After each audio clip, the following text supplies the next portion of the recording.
Bom dia, pessoal. Vamos dar início a mais um Friday Mystery Club, hoje com a apresentação do Dr. Matheus Duarte. Bom, só reforçando um pouco aí o contexto, a gente optou por fazer uma linha do tempo de síndrome coronariana aguda. Começou lá desde a década de 80, com os primeiros trabalhos com AS, com fibrinolítico, né? E aqui a gente já está na era moderna, né? A gente já chegou nos anos de 2017. E qual que é a dúvida? A gente teve nas últimas 2 semanas a apresentação do Plato e do Triton, né? E o que a gente viu? No Plato, o ticagrelor reduziu, inclusive, a mortalidade, né, em cima do clopidogrel, que era o tratamento padrão na época, e no Triton, o prasugrel reduziu o desfecho composto. E aí começou a se surgir, nessa época, aquela dúvida de se realmente é melhor ser mais agressivo, né, nessa potência do P2Y12, por todo aquele problema do clopidogrel que a gente viu desde o Cure, né, de questão de demora de tempo de ação. Então, a gente sabe que o clopidogrel demora cerca de 3 horas para começar a agir, mesmo depois de uma dose de ataque, enquanto o ticagrelor nos 30 minutos, o prasugrel nos 18 minutos. A gente tem toda aquela questão do citocromo, onde 30% da população estima-se que tem uma resistência ao citocromo que faz a ação do clopidogrel, né?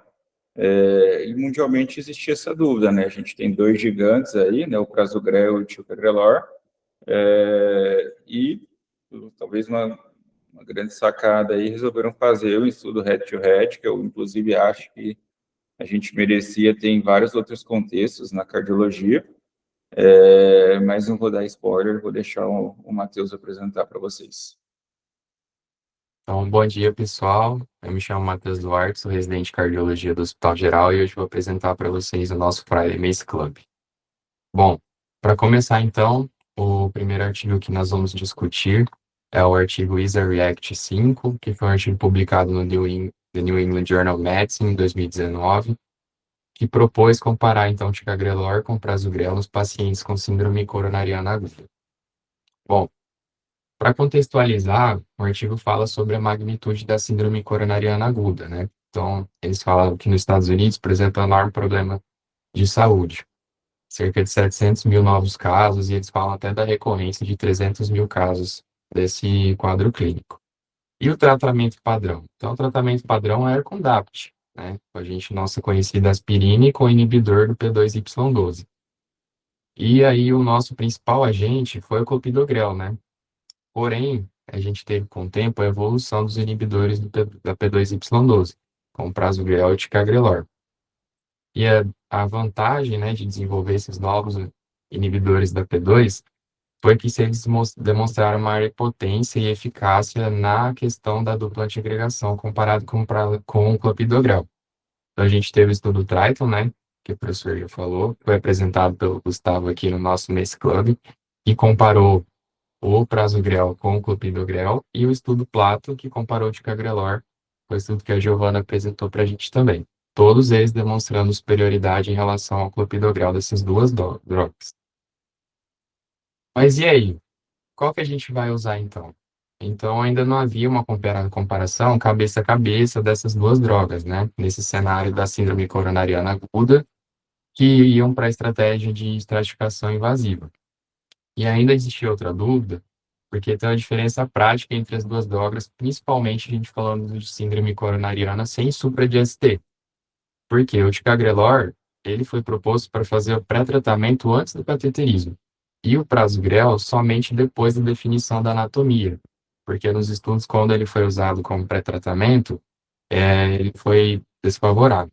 Então, a proposta, então, desse trabalho é comparar a eficácia e segurança dessas duas estratégias no tratamento da síndrome coronariana aguda. Então, esse foi um ensaio clínico, fase 4, né, multicêntrico, foram 21 centros na Alemanha e 2 centros na Itália. Foi um estudo aberto, mas iniciado pelos investigadores. Os pacientes incluídos foram aqueles maiores que 18 anos, que foram internados com síndrome coronariana aguda, seja infarto supra, sem supra ou angina instável, nos quais a estratificação invasiva foi indicada. O trabalho definiu infarto com supra como angina em repouso, com supra de ST maior ou igual a 1 milímetro em duas ou mais derivações contíguas, ou um novo ou um precisamente novo BRE. Os pacientes excluídos foram aqueles intolerantes, né, ou alérgicos à droga, que tinham histórico de AVC ou AIT, neoplasia, malformação arteriovenosa ou aneurisma do sistema nervoso central, que tinham sangramentos ativos, que usaram fibrinolítico nas últimas 24 horas antes da randomização, aqueles que tinham plaqueta menor que 100.000, hemoglobina menor que 10, aqueles que usavam anticoagulantes, aqueles que tinham INR maior ou igual a 1,5, que faziam hemodiálise por doença renal crônica, disfunção hepática moderada a grave, que tinham risco aumentado de bradicardia e as grávidas e lactantes também. Bom, como é que foi feito então? Eles pegaram 8.434 pacientes que foram elegíveis, porém mais da metade deles foram excluídos. E o principal motivo foi que eles se negaram a participar do trabalho, né? Também não preencheram critérios de inclusão e tiveram outros motivos. Então, os que foram para a randomização foram cerca de 4.018 pacientes. Essa randomização ela foi feita por meio de envelopes opacos e selados. E também a randomização é interessante a gente saber, depois da metodologia de intervenção, que ela foi estratificada por tipo de síndrome coronariana aguda, com ou sem supra de ST. Essa randomização se deu, então, de forma de 1:1, né, na proporção de 1:1, onde a gente teve 2012 pacientes na estratégia de Ticagrelor e 2006 na estratégia de Prasugrel. Uma coisa que eu trouxe aqui e grifei para a gente ver é que 410 pacientes em cada grupo, eles não ficaram com a medicação no momento da alta. E o principal motivo disso é que não confirmou-se, né, a síndrome coronariana aguda. Outros motivos também foi porque tiveram sangramentos, no grupo de Ticagrelor alguns tiveram dispneia, alguns pacientes morreram, mas enfim, cerca de 20% dos pacientes já não usaram a medicação no momento da alta. Bom, e além disso, no grupo do Ticagrelor, a gente teve 243 pacientes que não continuaram tomando a medicação depois da alta também. Então, além daqueles que não receberam a medicação na alta, também depois que tiveram alta pararam de usar a medicação. E esse número ele foi menor no grupo do Prasugrel, né? Então, é na parte ainda dos métodos, mas a gente já tem um resultado interessante aqui para comentar depois, que foi a taxa de descontinuação da terapia no tempo de segmento do estudo, que foi de 1 ano. Então, no Ticagrelor a gente teve 15,2% e no Prasugrel 12,5%, e isso com um P significativo de 0,03. Mas, enfim, como o estudo seguiu o princípio de intenção de tratar, os pacientes foram avaliados aí para os desfechos primários. Essa tabela que eu trouxe para vocês é para a gente ver as características dos pacientes, né? No começo ali da tabela a gente já vê o que é bem comum, e os pacientes mais jovens e as mulheres são sempre subrepresentados nesse trabalho de síndrome coronariana aguda, né? Em relação aos fatores de risco cardiovascular, a gente tem uma distribuição bem igualitária entre pacientes que eram diabéticos, tabagistas, hipertensos, que tinham dislipidemia. Em relação também à história médica de infarto prévio, de angioplastia e também cirurgia de revascularização foi semelhante. Pacientes se apresentavam com choque cardiogênico também. Em relação à pressão arterial também foi igualitária, frequência cardíaca, IMC, e também o número de pacientes que tinham peso menor que 60 quilos. Já essa outra tabela traz para a gente sobre os diagnósticos que foram feitos na admissão, né? Então, como eu falei para vocês, a randomização ela foi estratificada com base na apresentação clínica da síndrome coronariana aguda. E a gente consegue ver aqui, ó, na parte que está falando de STEMI, é que pouco menos das metade dos pacientes que foram do estudo, eles eram infarto com supra, ou seja, 60% aí, em média, né, aproximadamente, eram pacientes com infarto sem supra. Outra coisa interessante, praticamente todos os pacientes foram para o CAT, né, mas nem todos foram para angioplastia, cerca aí de 85% aproximadamente de cada grupo. Alguns foram para cirurgia de revascularização, né, e outros também ficaram em terapia conservadora. Uma coisa legal de falar da randomização também é que o delta de início de sintomas até a randomização foi praticamente igual nos dois grupos. 3,2 horas no ticagrelor contra 3 horas do prasugrel. Bom, e como é que foi feita, então, a intervenção nos dois grupos, né? Queria chamar a atenção de vocês para essa parte esquerda aqui do slide, que é o slide do trabalho. Como eu falei, a estratificação foi feita da randomização de acordo com a apresentação. Então, nos pacientes que tinham infarto, no momento da randomização, no infarto com supra, perdão, eles já receberam a dose de ataque, né? Então, de ticagrelor era 180 miligramas e do prasugrel 60 miligramas. E aí eles foram submetidos ao cateterismo e angioplastia e seguiram no ticagrelor com 90 miligramas de 12 em 12 e prasugrel 10 miligramas uma vez ao dia. Aquele asterístico é interessante porque aqui foi uma sacada dos autores bem legal, onde eles reduziram para 5 miligramas por dia de dose nos pacientes que tinham mais de 75 anos ou que pesavam menos de 60 quilos. Então teve esse ajuste de dose no grupo prasugrel. E nos pacientes que se apresentavam sem supra, né, com congênita estável, no momento da randomização, somente o grupo do ticagrelor recebeu a dose de ataque.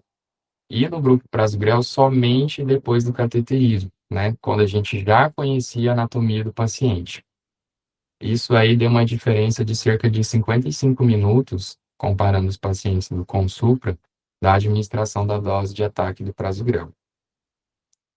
E aí, depois que foram submetidos à angioplastia, o tratamento de manutenção era igual. Então, assim, percebam, pessoal, que o estudo ele não compara apenas a droga A com a droga B, mas sim a estratégia de ticagrelor, que envolve o pré-tratamento, contra a estratégia prasugrel, que na síndrome coronariana sem supra, adia a droga até o conhecimento da anatomia. Então, essa aqui é uma grande sacada que o estudo fez. Bom, falando ainda dos métodos, o desfecho primário foi combinado, né, nosso conhecido MACE, que é morte, infarto, AVC em 1 ano após a randomização. E os desfechos secundários foram sangramentos, né, BARC3 maior ou igual a 3, em 1 ano após a randomização, que foi o tempo de segmento. Também, como desfecho secundário, foi o MACE analisado individualmente, e também eles avaliaram a trombose de stent. Quando a gente tem um desfecho primário combinado, a gente se pergunta sempre, né? O que é que foi que puxou, né? Então, quando a gente for olhar os resultados, a gente vai falar sobre isso. Então, só antes de falar dos resultados, é interessante a gente falar da análise estatística, e teve uma coisa bem legal. Porque esse estudo ele foi desenhado para detectar a superioridade do ticagrelor, cerca de mais de 2,9%. Então, os pesquisadores eles partiram da premissa de que o ticagrelor seria melhor. Guardem essa informação. Então, o estudo também seguiu o princípio de intenção de tratar, utilizou o modelo de risco proporcionais de Cox com metas de Kaplan-Meier. Bom, partindo para o que interessa, então, os resultados. Trouxe essa curva de Kaplan-Meier, e aí, contrariando a hipótese inicial dos investigadores, o que a gente percebeu? Que teve uma superioridade na estratégia baseada no prasugrel para o desfecho de MACE humano. Então, a gente consegue ver a diferença ali nas curvas do grupo de ticagrelor na linha vermelha e do prasugrel na linha azul. Então, no grupo de ticagrelor, a gente teve 9,3 de incidência acumulada de morte, do MACE, né, perdão, desfecho primário, contra 6,9% do prasugrel, e com hazard ratio de 1,36, ou seja, 36% mais de risco no grupo de ticagrelor. E isso mantendo intervalo de confiança ali entre 1,0 e 70, né, que não atravessou a linha do 1, com um valor de P significativo, né, de 0,006. E uma coisa que a gente pode observar nessas curvas é que elas se separaram precocemente, né? Logo ali no começo, até o segundo mês de randomização, e essa diferença ela se manteve até o final do segmento, que foi de 1 ano. Bom, e agora analisando os desfechos secundários, né? Como eu tinha falado para vocês, quando a gente analisa um desfecho combinado, a gente tem que ter esse critério crítico do estudo, né? Então, o que moveu o ponteiro? O que fez abrir essa diferença? E quando a gente vai olhar aqui no desfecho secundário, que analisou o MACE individualmente, a gente vê que essa diferença do desfecho combinado, ela foi quase inteiramente impulsionada por uma redução significativa na taxa de infarto, né? Se a gente olhar ali morte e AVC, não teve significância estatística. Então, já é uma análise crítica para a gente do estudo. Outro desfecho secundário foi a questão do sangramento, né? E também da trombose do estente. Em relação à trombose do estente, o prazo grel foi numericamente menor, porém sem significância estatística.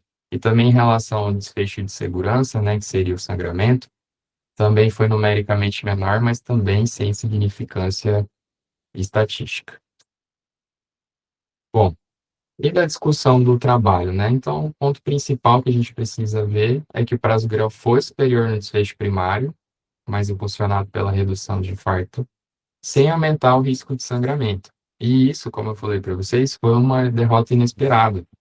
Como eu falei, o estudo a hipótese original era que a estratégia com ticagrelor seria superior. E isso foi baseado em três teorias dos investigadores. A primeira é sobre a vantagem teórica do pré-tratamento, né?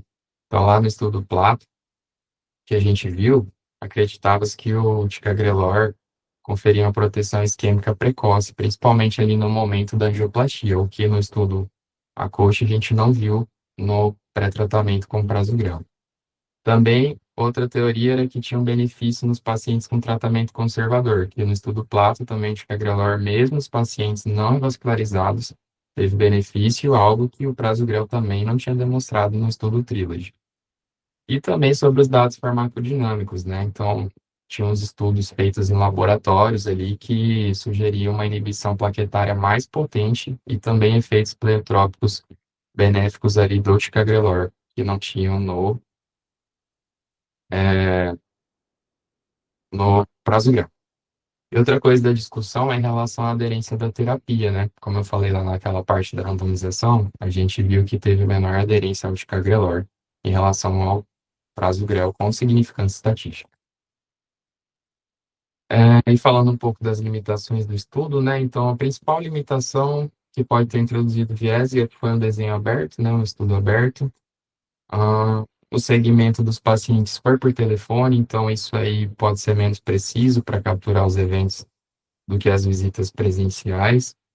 E também em relação à taxa de eventos no grupo prasugrel. Por quê? Quando eles foram desenhar o estudo, né, de comparação, eles tinham previsto um cálculo amostral de 12,9% de incidência de eventos no grupo prasugrel. E, na realidade, a gente viu lá na curva de Kaplan-Meier que esse número foi só de 6,9%. Então, isso aí levanta uma questão de que talvez a população estudada era de um risco menor do que o esperado inicialmente. Como conclusão, então, entre os pacientes que apresentam síndrome coronariana aguda, com ou sem elevação do segmento ST, a incidência de desfecho composto de morte, infarto do miocárdio ou AVC foi significativamente menor entre os pacientes que receberam prasugrel do que entre aqueles que receberam ticagrelor. E a incidência de sangramento maior não foi maior no grupo do prasugrel do que no grupo de ticagrelor. Então, eu trouxe aqui o nosso checklist, né? Em relação à designação, foi randomizada, todos os pacientes admitidos foram adequadamente contados e atribuídos à conclusão, o segmento foi completo e a análise seguiu, sim, o princípio de intenção de tratar. Ao cegamento do estudo não foi cego, né? Foi um estudo aberto, os grupos comparados eram, sim, similares no início do estudo e, além de experimentar, os grupos foram tratados igualmente. Em relação a se podemos incorporar os resultados da prática clínica, sim, os resultados podem ser aplicados nos pacientes, todos os objetivos clinicamente relevantes foram considerados e benefícios do tratamento superam os riscos e os custos. Isso aí, Matheus. Parabéns, cara. Brilhante apresentação. Acho que mais do que só apresentar o artigo, você também já levantou várias feridas aí que até facilita para a gente ressaltar alguns pontos chaves aí. Como você falou, né? Para a gente que vinha acompanhando na época, né? Existia muito essa impressão que o ticagrelor seria superior no estudo cabeça a cabeça, pela questão de ele ter reduzido mortalidade, enquanto no Triton o ticagrelor reduziu o desfecho composto, né? E pela questão do prasugrel causar mais sangramentos, né? Coisa que a gente já tinha visto, como você bem comentou, no estudo ACOAST, ele comparou você fazer esse pré-tratamento, igual faz com o ticagrelor, o clopidogrel, né? Tipo, na sala de emergência já fazer o ataque do prasugrel. Isso dobrou a taxa de sangramento. E tem essa questão também, como você já bem colocou, né? Tanto a gente tem dados do clopidogrel mesmo para paciente que não era angioplastado, né? Esqueci o nome do estudo agora. O próprio Plato teve vários pacientes que não receberam angioplastia, e mesmo assim ficaram em tratamento clínico, e isso teve redução de desfecho. E enquanto no prasugrel, no Trilogy, que foi um trabalho com esse desenho, né, de você dar o prasugrel mesmo que o paciente não fosse fazer angioplastia, foi um estudo neutro, né, não teve benefício. Então, acreditava-se que o NACE, né, que é o Net Beneficial Events, né, que seria o benefício líquido, seria em favor do ticagrelor. O que acontece? A gente tem que ressaltar essas limitações do estudo, né? Apesar de parabenizar por ser um estudo aberto, é um estudo que é basicamente alemão, né? Como você bem colocou, 21 centros alemão. E aí tem toda essa questão metodológica, né? Geralmente, quando a gente faz um trabalho, né, que a maioria daí nunca participou, existe um centro independente que prepara as amostras, então, assim, os comprimidos são praticamente iguais, são dados ao paciente, existe uma contagem de comprimido, então chega no final do mês, o paciente leva a caixa lá, o farmacêutico conta, não, realmente ele tomou os 30 comprimidos. Isso não existiu, na verdade, o paciente ia na farmácia, comprava com o dinheiro dele a droga, e aí existia uma ligação por telefone, ao final de cada 30 dias, para ver, não, beleza, comprei, tomei. Ah, não, falei. Então, isso aí levantou várias críticas no quesito de... A gente geralmente faz essa análise intent to treat, né, que é a intenção de tratar. Mas quando você olha dados de vida real, cerca de 30% dos pacientes de cada braço, seja do prasugrel ou seja do ticagrelor, no final do estudo, não estavam tomando a droga que realmente foi designada, entendeu? E isso é um crossover muito grande, né? Geralmente é um crossover de até 10% a gente releva, né? Mas 30% é um crossover realmente importante. E a gente não tem uns dados bem específicos, né? Ah, será que o ticagrelor pararam por conta da dispneia? Será que o prasugrel pararam por conta do custo? E existe um trabalho do Jack, se não me engano, foi do Vaillant, que ele pegou, então, os dados do ISA-React e só os pacientes que realmente tomaram ação, excluiu esses 30% que fizeram crossover, né, que seriam análise on-treatment, né, os pacientes que realmente tiveram tratamento. E aí o hazard ratio foi de 1,34, o intervalo de confiança de 0,98 a 1,82, entendeu? E seria uma crítica mais metodológica importante. É lógico que aí o autor veio rebater, falou que você pode fazer análise bayesiana em cima do que você quiser, mas...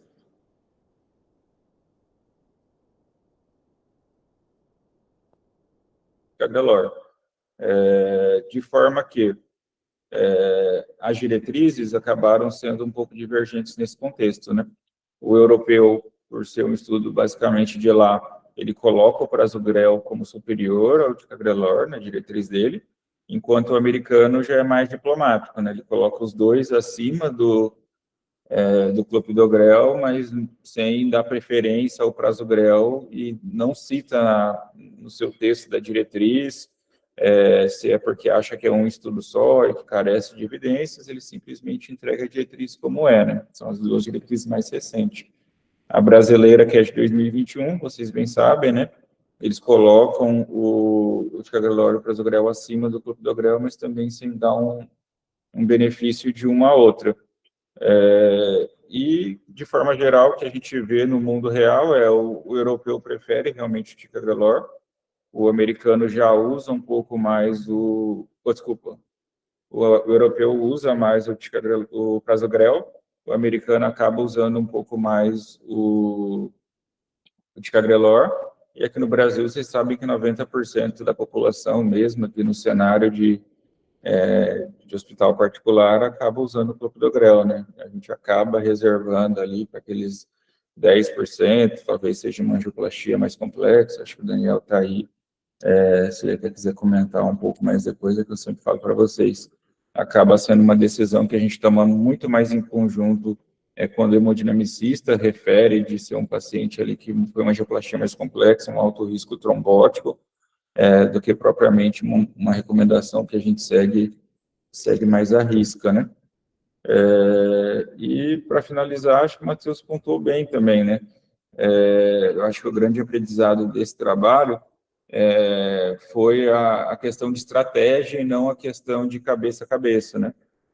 Porque até então a gente tinha bem enraizado aquele contexto do Purão, de você fazer esse P2Y12 mais precoce na sala de emergência, reduzir a mortalidade, e a gente viu que atrasar ali, em média 30, 50 minutos, não lembro agora o número que o Matheus falou, para fazer o segundo P2Y12, não teve uma alteração de desfecho tão importante, né? E isso que mudou todas as diretrizes a partir de então, que vocês bem sabem, né, que a gente deixou de fazer o P2Y12 na sala de emergência muito por base nisso. Mesmo os pacientes que não eram infarto com supra, pelo que eu dei uma lida, eles, em média, foram para angioplastia em 6 horas. Então, assim, acho que a maioria foi para a sala de hemodinâmica em menos de 24 horas, ou se não todos, e foi o que definiu as diretrizes até então, né? Se a gente vai fazer escateterismo em até 24 horas, segurar o segundo PY12 para a sala de hemodinâmica. Nath, Daniel, Camila, temos vários preceptos hoje aí, se quiserem contribuir. Passar a bola para o Daniel. Fala, Janine, bom dia. Bom dia, Matheus. Parabéns pela apresentação. Eu acho que é um trabalho polêmico. Quando foi lançado, realmente gerou todas essas críticas que vocês já comentaram, né? E o principal é o fato de 20%, quase 20% ou 20% dos pacientes com ticagrelor não estarem em uso adequado da medicação. Eu gosto muito tanto do prasugrel quanto do ticagrelor, e se eu pudesse classificá-los, o racional que eu sempre uso, eu me pergunto quem que vai sangrar mais. O cara que vai sangrar, com certeza, aquele velhinho de 80, fiz agora, 91 anos, uma senhorinha de 91 anos, talvez eu prefira usar o clopidogrel, sangra menos, com certeza. Se o stent for um stent curto, ele vai trombosar uma chance muito baixa, então eu uso o clopidogrel. A partir disso, a gente fica entre ticagrelor e prasugrel, menor risco de sangramento, né? O paciente que eu temo sangrar, eu evito o prasugrel, aquele paciente que já teve um problema urinário e sangrou, trato gastrointestinal, esse paciente eu evito ao máximo prasugrel. E o ticagrelor é uma das medicações que eu mais gosto de usar. Primeiro, pela posologia, ela é ruim tomar 2 vezes, mas se sangra nas primeiras 12 horas do dia, eu consigo parar nas próximas 12, isso eu acho uma vantagem. Segundo, agora eu suspendi de um senhor de 79 anos com queixa de dispneia, e não teve crise que fez ele tomar ticagrelor de novo. Eu tenho poucos pacientes que eu precisei substituir o ticagrelor pelo prasugrel ou pelo clopidogrel, mas a queixa de dispneia às vezes acontece. Lógico que a gente tem que investigar outras etiologias, né?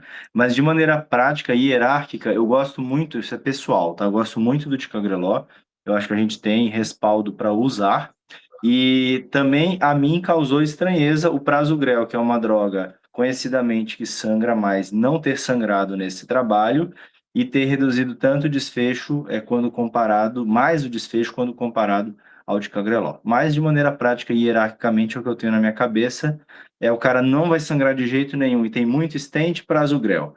O cara tem ou não stent e o sangramento não é alto, ticagrelor. O cara vai sangrar, é idoso muito frágil, quer uma droga e com paciente com menos stents, o clopidogrel vai bem. Acho que é isso.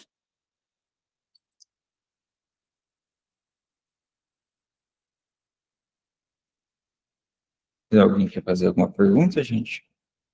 Tem alguma dúvida do trabalho?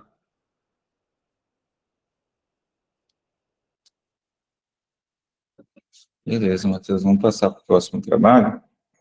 Dar uma adiantada no introduzido, é um trabalho que eu achei interessante Vou para a precisar me gente ausentar aqui, Janine. Um abraço para vocês aí. Boa apresentação, Matheus. trabalhar.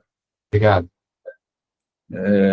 Porque assim, a gente está aí numa moda, né, de uso de agonistas de GLP-1, assim, né, todo dia, né, vem paciente no nosso consultório, se a gente não prescreve, eles pedem,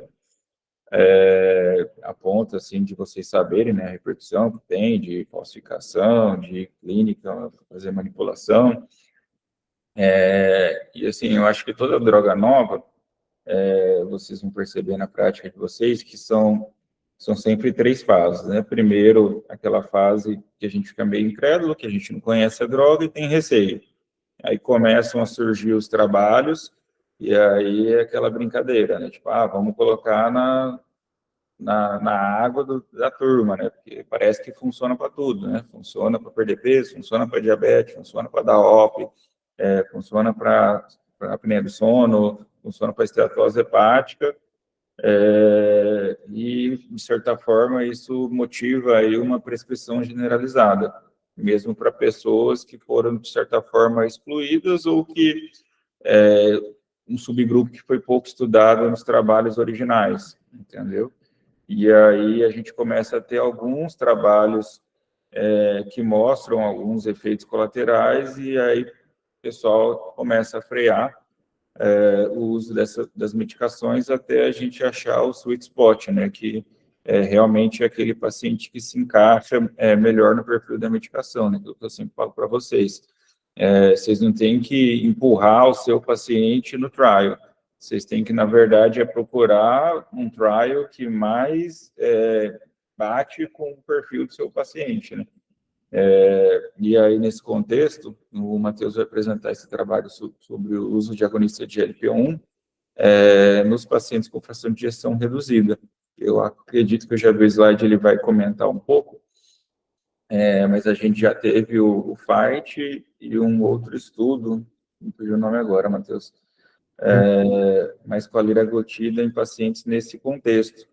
E eu lembro que na época já tinha surgido um certo receio pela questão do aumento da frequência cardíaca, possível nova internação por insuficiência cardíaca, e na época do Leaders, lá, quando a gente ainda usava a liraglutida, né, com maior frequência, já tinha esse receio do uso para esse fer.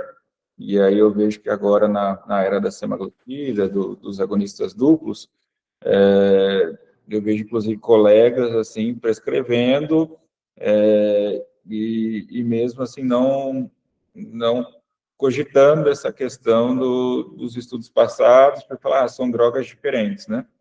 Então, vou deixar o Matheus apresentar e a gente comenta os resultados depois.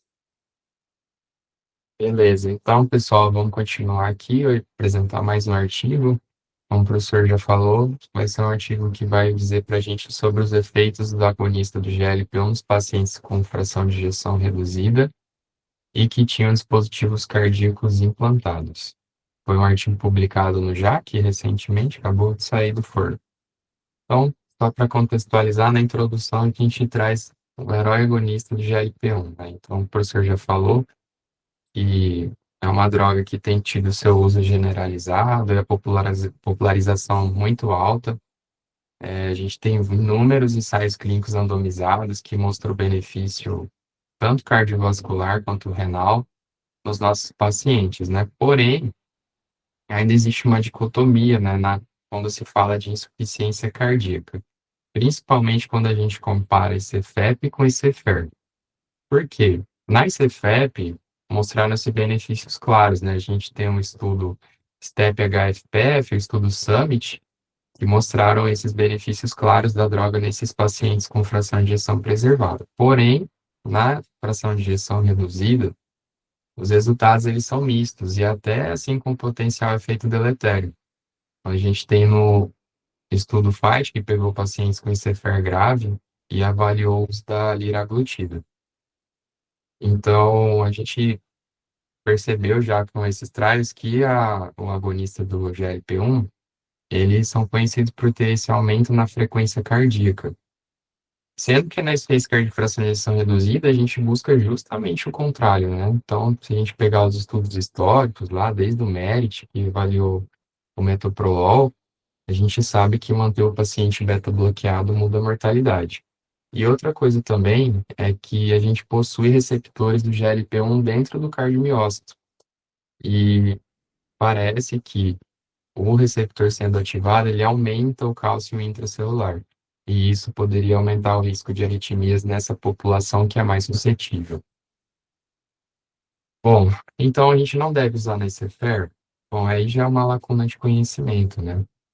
Então, a proposta do artigo é investigar esse risco de forma precisa. Por que precisa? Porque o paciente já está com o dispositivo, né? E é bem frequente isso, né? Os pacientes com Cefer terem ou CDI ou um ressincronizador, e isso seria o melhor dos dois mundos, porque a gente consegue monitorar com parâmetros fidedignos, né, de longo prazo, e também se o paciente tiver algum efeito adverso grave, como uma arritmia, ele poderia ser tratado naqueles que possuem terapia de desfibrilação. Bom, em relação aos métodos, foi um estudo observacional, unicêntrico, retrospectivo, que acompanhou os pacientes de janeiro de 2023 até junho de 2024. No grupo intervenção, foram os pacientes que usaram essa droga, confirmado em prontuário, com uso iniciado após o implante do dispositivo e que tinham pelo menos uma telemetria prévia e após o uso da medicação. E isso registrado em prontuário certinho o tempo de uso e a data da telemetria. E o grupo controle são aqueles pacientes com ICFR e dispositivo que não iniciaram o uso da droga. E aí, com similaridade de idade, sexo, diabetes tipo 2, de fração de ejeção, e eu acho que o mais importante, de uso de beta-bloqueador. Então, a gente tem essa figura aqui que eu trouxe do artigo, então eles pegaram cerca de 1.100 pacientes ali que foram elegíveis para o estudo e selecionaram 253 que tinham dispositivos implantados. Desses, eles selecionaram 70 que usaram o agonista do GLP-1, alguns deles foram excluídos, e o que foram excluídos para análise primária foi um N de 53. Já no grupo que não foi prescrito o GLP-1, o agonista, eles selecionaram 183 e eles selecionaram dados de baseline, né, semelhantes ao do outro grupo, se falando de idade, sexo, diabetes, fração de ejeção e beta-bloqueador. Então, assim, foi uma seleção manual para parear essas 5 variáveis-chave, mas que eles fizeram uma correção e aí fizeram uma medida que chama de diferença média padronizada, que indicou o equilíbrio adequado entre os dois grupos. E aí, no final, ficou 53 contra 53. Mesmo N para os dois grupos, tanto controle quanto intervenção. Como é que foram feitas as coletas de dados, né? Elas foram feitas de modo sequencial. Então, a gente tinha o tempo zero, né, que era ali o baseline dos dois pacientes. No grupo do GLP-1, o baseline foi a data de início da medicação, e no grupo controle foi um ponto temporal semelhante aí, correspondente entre a data do início do uso no grupo intervenção. Em relação à coleta de dados, os investigadores eram cegados, né, que estavam coletando os dados para o estudo, e esses dados eles foram obtidos através de relatórios de telemetria dos dispositivos, né? O que é interessante que eles avaliaram não só a frequência cardíaca, mas também a porcentagem de pacing, né? Então, do átrio direito, do ventrículo direito, porcentagem de pacing biventricular. Também avaliaram dados dos eletrodos, então, impedância, amplitude de captura, amplitude de sensibilidade e, como eu falei, as arritmias, né? Então, com os dispositivos, eles conseguiram monitorar taxa de FA, de taquicardia atrial, de TV, FV, TVNS, taxa supraventricular e o número de terapias, né, sejam choques ou ATP. Os únicos pacientes que não foram avaliados em relação às frequências cardíacas foram aqueles que tinham uma grande porcentagem de pacing atrial, então não faria muito sentido mesmo. Bom, eu trouxe aqui a tabela que mostra a distribuição, né? como a gente vê nos estudos de cardiovascular, a gente vê que majoritariamente são pacientes mais idosos, né, e predominantemente do sexo masculino. Mas a distribuição foi até igualitária entre os dois grupos. O que foi mais diferente foi em relação ao IMC, né? Talvez já esperado no que os pacientes que receberam o agonista do GLP-1, eles tinham IMC de 33,2 em média em relação a 29,6 do grupo que não usou. Em relação ao passado médico, né, história patológica dos pacientes, os dois grupos tiveram ali uma distribuição variada, né, tanto de diabetes, tabagismo, teve um pouquinho mais de apneia obstrutiva do sono nos pacientes com GLP-1, de doença renal crônica teve um pouquinho mais no que não usaram, em relação a FA teve um pouquinho mais em relação aos que usaram, então, assim, teve um pouco de diferença de distribuição entre os dois grupos. Outra coisa também é que o paciente que usou o GLP-1, ele tinha uma HB glicada um pouquinho maior, de 8,1 contra 7,5, do grupo que não usou. Se a gente olhar ali a etiologia da insuficiência cardíaca desses pacientes, a maioria eram isquêmicos, né? Mais de, aí, de 60% nos dois grupos, e aqueles que foram revascularizados estavam mais presentes no grupo do GLP-1 também, com um P de 0,02. Então, foi estatisticamente significante essa diferença dos pacientes revascularizados.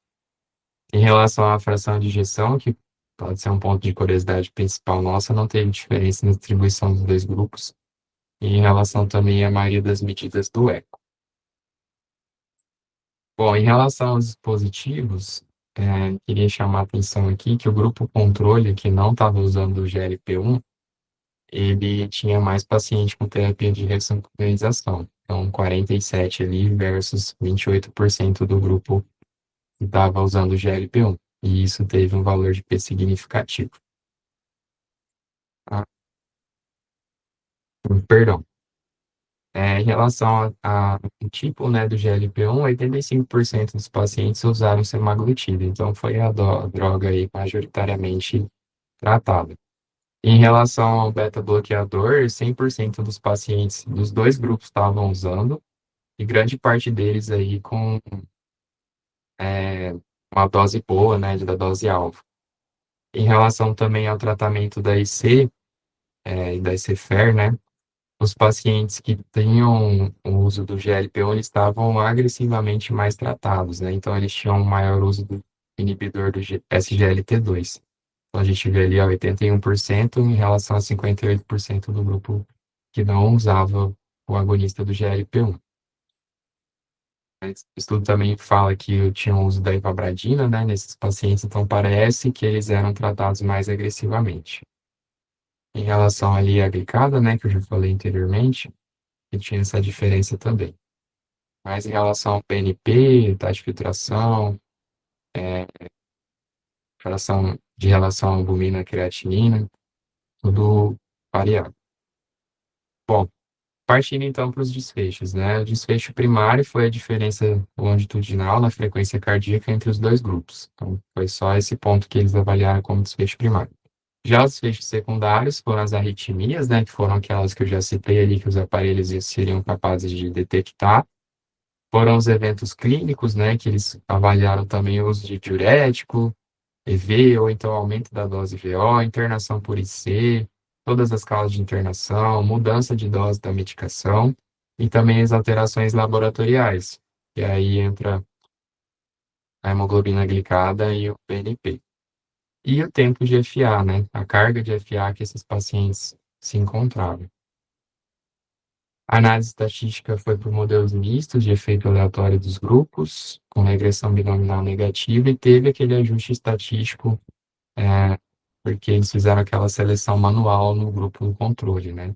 Então, eles fizeram esse ajuste para que todas as variáveis que permaneceram diferentes ali no início do estudo, da observação do estudo.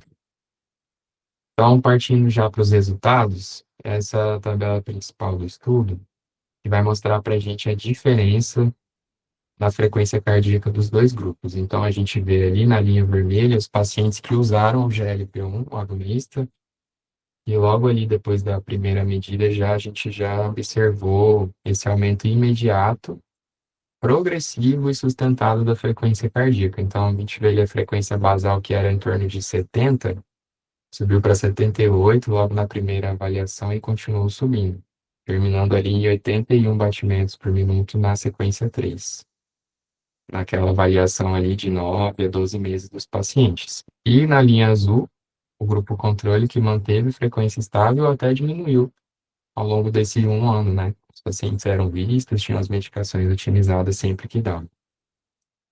Então, a gente vê também ali na direita essa tabelinha, né, que mostrou qual foi o incremento ali da frequência cardíaca em média em relação ao grupo, e tudo com valor estatisticamente positivo, né? A gente vê o P menor que 0,01. Bom, partindo então já para os desfechos secundários que foram avaliados, queria chamar a atenção aqui primeiro dos pacientes que tinham taquicardia ventricular não sustentada, né? Se a gente olhar ali, a gente teve 9 vezes mais no grupo intervenção do que no grupo controle. E isso com um P menor que 0,01. Outra coisa interessante também é o total de eventos de FV e TV, embora o valor de P tenha ficado ali no limite, né, da significância 0,07, a gente teve uma diferença absoluta muito expressiva, né? 13 pacientes no grupo do GLP-1 e só 2 pacientes no grupo que não usou.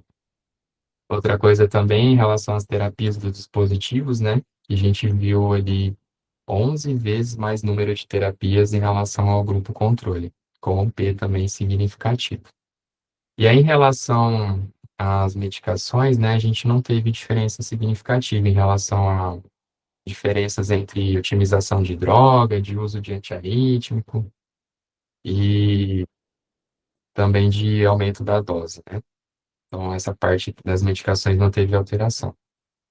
Em relação à FA, também que tem ali no comecinho, apesar de que não aumentou a carga de FA, teve, na verdade, uma tendência a diminuir, né, se a gente observar ali a porcentagem de FA.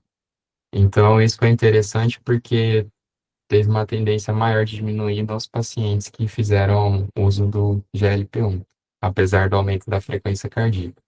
Talvez possa estar relacionado à perda de peso, a gente fica para discussão. E uma coisa que eu achei interessante que o artigo trouxe também é que eles fizeram uma subanálise de sensibilidade. Então, eles pegaram os pacientes que eram de mais alto risco, ou seja, aqueles que já tinham histórico de TV e FV, eles viram que isso aumentou ainda mais o risco arritmogênico desses pacientes. Então, parece que nesses pacientes que tinham um substrato arrítmico pré-existente, o risco é ainda maior. Bom, eu trouxe também aqui essa tabela, né, que mostra em relação aos desfechos metabólicos laboratoriais. Então, a gente vê que teve, em relação ao IMC e a glicada, uma maior redução. Então, de 1,12 ali do IMC e da glicada de 0,7% nos pacientes que usaram o agonista do GLP-1. Só que, paradoxalmente, a gente teve um aumento dos níveis de NT-proBNP, e a gente esperaria talvez o contrário, né? Dos pacientes que usaram a medicação. Talvez seja por causa da aumento de eventos arrítmicos ou da frequência cardíaca, a gente discute um pouco depois.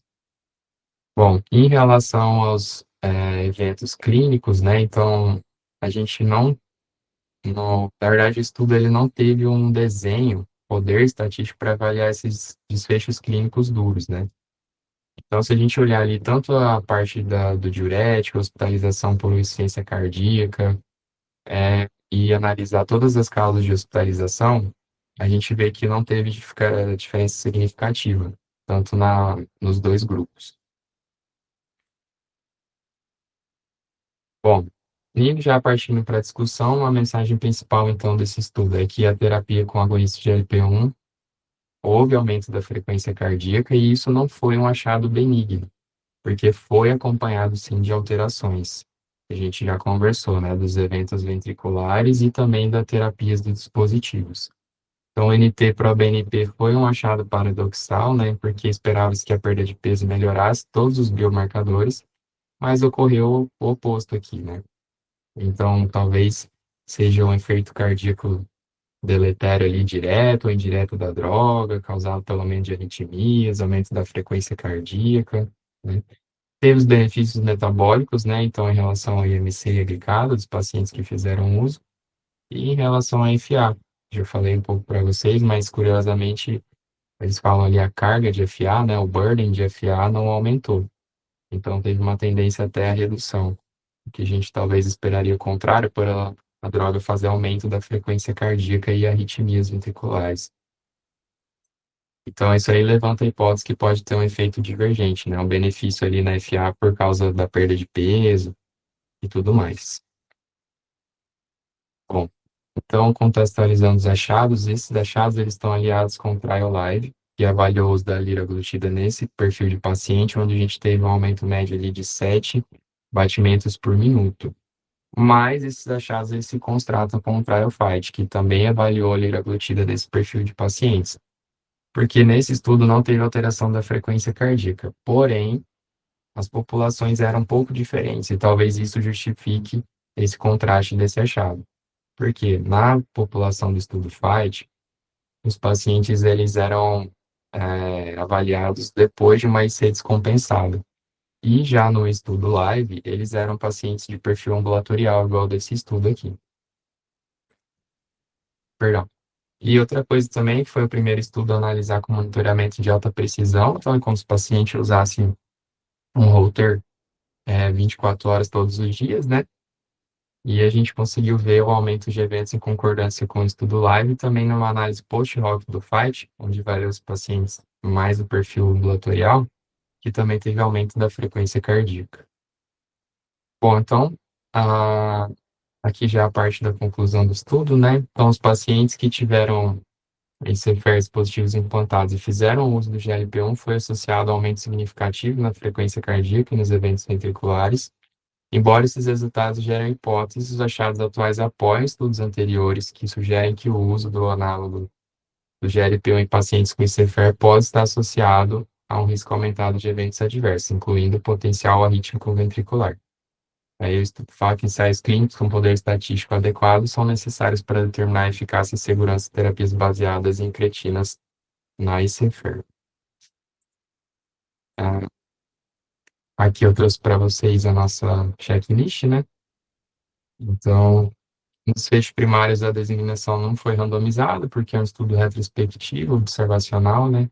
Mas todos os pacientes ali foram contados e atribuídos, o segmento foi completo em 1 ano. A análise seguiu o princípio de intenção de tratar, é mais para o ensaio clínico, né? Mas a gente viu ali que tentou dividir certinho. O estudo não foi cego, os grupos comparares não eram similares no início do estudo, né? Então a gente olhou ali que a apresentação está aparecendo aí, pessoal? Tá sim. Beleza. A gente viu ali que os grupos eram um pouco diferentes em relação ao perfil metabólico e não eram iguais. Então, assim, além da interação experimental, os grupos foram tratados igualmente. Os resultados podem ser aplicados aos nossos pacientes, todos os objetivos clinicamente foram considerados e os benefícios do tratamento superam os riscos e os custos, sim. Na verdade, esse era não, agora que eu me toquei, mas tranquilo, Matheus, foi uma ótima apresentação. Vamos lá, gente, só contextualizando de novo, né, voltando ao que eu coloquei no início da apresentação, é um trabalho, assim, de uma metodologia mais fraca, digamos assim, né, não é um grande RCT, na verdade, tem uns dias aqui, a gente vai ter o American Heart daqui uns dias, eu acho que o pessoal vai meio que segurando os trabalhos grandes para o Congresso. Mas eu achei legal trazer para realmente alertar vocês nesse contexto, né, de realmente saber usar a medicação certa no tempo certo, né? Tem um pesquisador americano, que é o Fuster, que eu gostava muito de ouvir os podcasts dele quando ele fazia, que ele falava basicamente algo que, traduzindo, seria que a ausência de evidência não quer dizer evidência de ausência. O que significa? se você não tem um trabalho que prova que você não pode usar, você não está, não é que você esteja liberado para usar, entendeu? Como o Matheus falou, você carece de evidências e não é por isso que você pode extrapolar, entendeu? Acho que ele deixou bem comentado aí que a gente já teve 2 trabalhos prévios com a liraglutida, né, o PART e o LIVE, onde tanto no cenário de paciente mais crônico quanto no cenário de paciente pós-hospitalização, ambos não mostraram benefício do uso dessa medicação em paciente com insuficiência de fração de ejeção muito reduzida, os 2 já mostrando essa tendência aí a eventos arrítmicos, né? Mas também foram trabalhos pequenos, né? Por mais que o LIVE e o FIGHT fossem trabalhos, de certa forma, randomizados, não um trabalho retrospectivo igual esse que foi apresentado hoje, são todos trabalhos pequenos, o trabalho de hoje com 51 pacientes, um grupo bem específico de paciente com insuficiência de fração de ejeção reduzida, que está usando o dispositivo, né? Então, fica muito difícil generalizar para todo o ICFR que a gente vem, mas é só reforçando para vocês aquela máxima que eu acho que vocês já estão cansados de saber, né? Quando a gente pega um trabalho observacional, quando a gente pega uma subanálise de um grande trabalho randomizado, isso serve para mudar a diretriz? Não, isso serve para gerar hipótese. Então, a gente precisa agora de um trabalho clínico randomizado, duplo cego, placebo controlado, onde a gente consiga determinar realmente o benefício de segurança do uso dessas medicações do agonista de GLP-1, né, em pacientes com fração de ejeção muito reduzida. Então, assim, não tem nas diretrizes, né, eu dei uma folhada, não tem nenhuma indicação formal, obviamente, do uso dessa medicação, mesmo no paciente obeso, mas também não tem uma contraindicação formal, você não vê ali uma indicação classe 3 de não usar. Existe um artigo publicado no jornal da Diretriz Americana de Diabetes, de janeiro desse ano, que já vinha levantando esse contexto, e aí ele coloca que os agonistas de GLP-1 devem ser evitados em pacientes com fração de ejeção reduzida, mas também, em momento nenhum, ele coloca que deve ser contraindicado. Então, assim, na prática clínica, o que eu vejo? É muito de uma conversa de você com o paciente, entendeu? De explicar os riscos e os possíveis benefícios. Eu tive 2 ou 3 pacientes nesse contexto que eu acabei usando, seguindo bem de pertinho.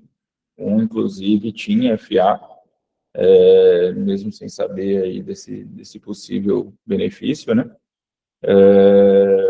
E em relação ao BNP, que você levantou bola, Matheus, tem uma coisa também que é interessante de levantar, não só, obviamente, a questão, você aumentou a frequência, isso pode aumentar a pressão diastólica e talvez aumentar o BNP, ou como você colocou, como teve mais arritmia, isso causou mais estresse ali no músculo cardíaco, liberou mais pró-BNP.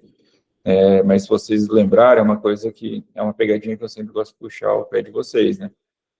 Assim como o dímero lá, que você tem que corrigir pela idade, o BNP você tem que corrigir por uma função de fatores, né? Tem aquela tabelinha. Então, assim, não é 400 para todo mundo. A gente sabe que o paciente obeso postula essas hipóteses, né? Mas existe a questão que nos adipócitos tem um clearance aumentado por aumento da expressão que degrada o MT-proBNP. Existe a hipótese de que, de certa forma, o paciente tem uma massa maior, esse BNP fica mais diluído, e aí quando ele perde peso, talvez o BNP volta para o que seria normal se ele tivesse um peso ok. E existe a hipótese também que os músculos cardíacos têm menos receptor para liberar o BNP após um estresse, entendeu? Então, tem também essa questão de a gente esperar um BNP mais baixo no idoso, diferente no obeso, diferente do idoso, diferente do renal crônico, que a gente espera um BNP muito mais alto, né, que aí vai aumentar para 1.200, para 1.800, dependendo da faixa etária ou da disfunção renal. E também não é algo assim que, de certa forma, surpreenda a gente, a questão de ter menos FA, porque nesse contexto de obesidade, a gente já tem uma subanálise do Top Cat com a espirolactona e uma subanálise do Fine Arts com a finerenona, que é justamente nessa população obesa, essas medicações que funcionam de outra forma, mas de certa forma reduzindo a inflamação no miocárdio, né?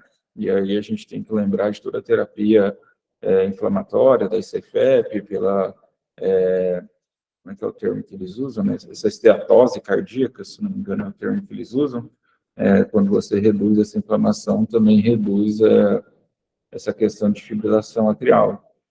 Mas, novamente, né, acho que discutir com o paciente e tomar muito cuidado, principalmente se for um paciente que tenha CDI, episódio de TV, FV, que tenha um risco arrítmico mais aumentado. A Nath está por aí ainda? Quer fazer alguma consideração? Não, tô sim, tô ouvindo. Não conhecia esse trabalho. Tem Achei alguma estranho. Eu experiência? esperava outras coisas com essa medicação para IC. Você tem alguma experiência em paciente com fração de ejeção reduzida, assim, Que usou? É. Com a Lira? Com a Lira, ou com a Sema, ou com Monjaro? Tenho. Não com a Sema. Cara, eu não notei essas coisas assim. Até porque o que eu notei, na verdade, é assim, o paciente é jovem e ele tem uma. Ele começa a usar, por exemplo, as canetas, pode ser Monjaro, Ozempic da vida, qualquer uma.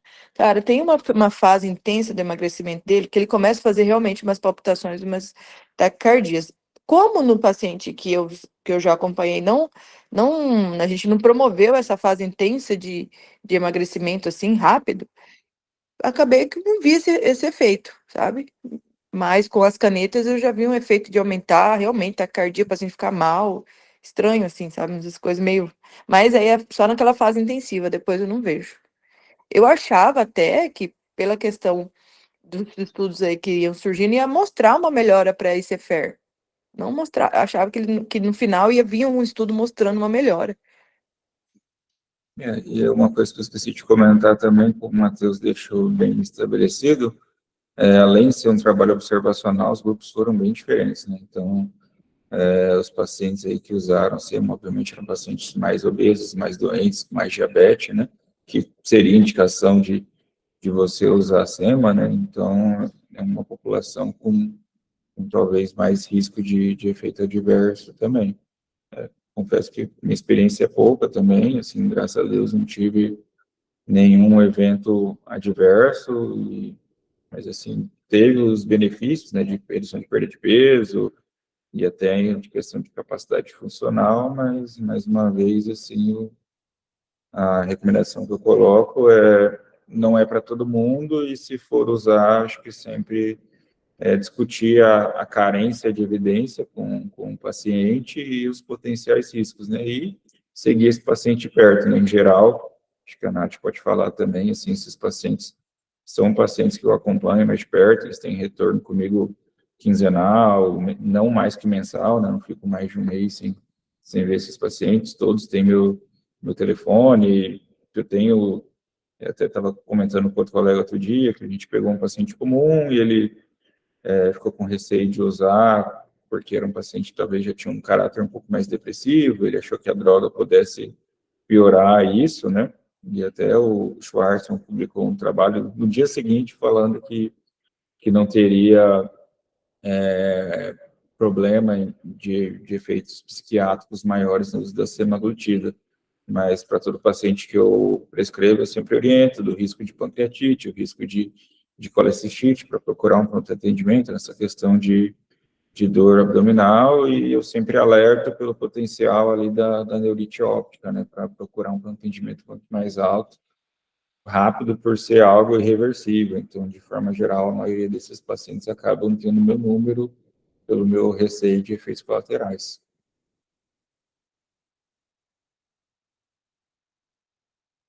Alguém quer fazer mais alguma pontuação, a gente tirar alguma dúvida?